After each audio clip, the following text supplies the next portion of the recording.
Main language. The main language in the United States happens to be English. Yes, depending where you live, it's English. If you go to Texas, the main language is English, and the secondary language happens to be Spanish.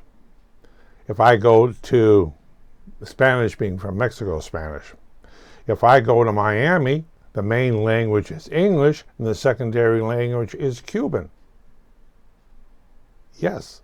And depending where I go in Florida, it could be main language is English, and other languages are from Honduras, Venezuela,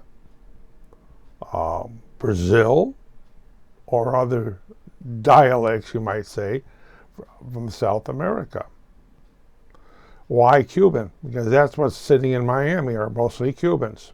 They speak a different language from Mexico, but they're Spanish. Well, not quite. They're Cubans. So when I worked down in Miami, I had to learn some splitlings of Cuban. And if you're from Mexico City and you go down to Miami, they can simply look at you as being a foreigner. If I'm in Chicago, the secondary language has to be Spanish, yet I don't speak Spanish. If I go into a Polish neighborhood in Chicago, it's Polish. First language is English. The secondary language is Polish. I knew some people, I know my next door neighbor was from Poland under the Soviet bloc. He could speak Polish,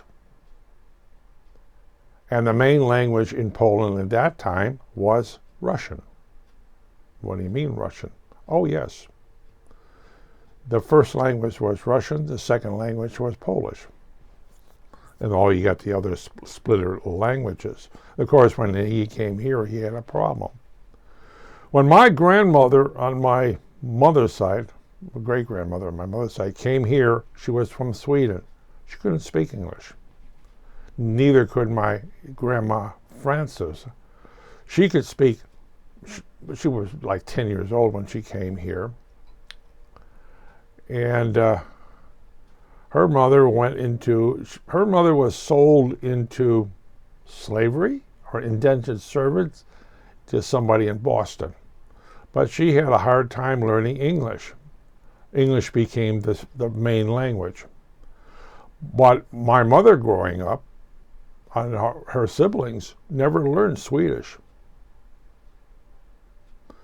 I knew a girl from, my master film was on Taekwondo, which is Korean. And I worked with my son. And he could learn, he came here, he could speak Korean, but he couldn't speak English, he learned English. Which is interesting because his wife is Jewish. She learns Hebrew and English. It's when your families are from, mixture. So Ukraine comes here, okay? There are two types of people in Ukraine. Everyone who speaks Ukrainian and Russian.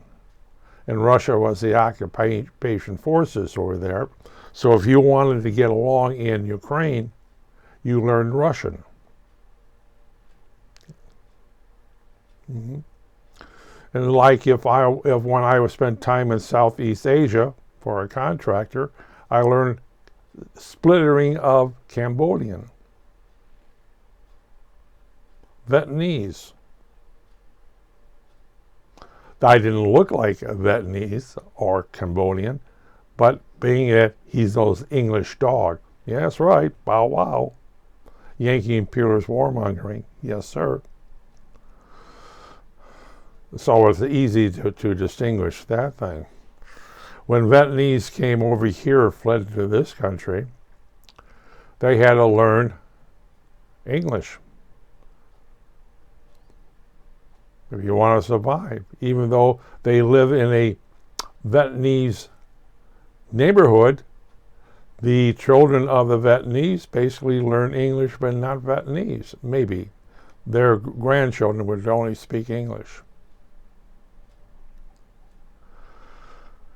So my next door neighbor came from Poland, and he said he had to learn, growing up, he learned Polish, he learned Russian, because if he wanted to do any business in Poland, you had to learn Russian.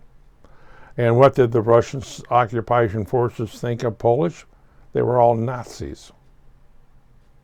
In Ukraine, the Russian occupying forces considered all Ukrainians as Nazis, or neo-Nazis, far-right Nazis.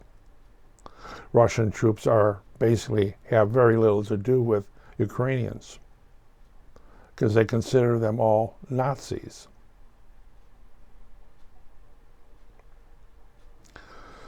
The Chinese, when they moved into a neighborhood in China, there's basically Cantonese and Mandarin spoken. Speaking Cantonese was I guess down by Singapore, and Mandarin was the main language in China. Yeah, so you look at where you are. When Russian troops were stationed in Cuba, most of them only spoke with Russians. They dealt with Russian stores. They basically said, we're not learning Spanish. It's an inferior language.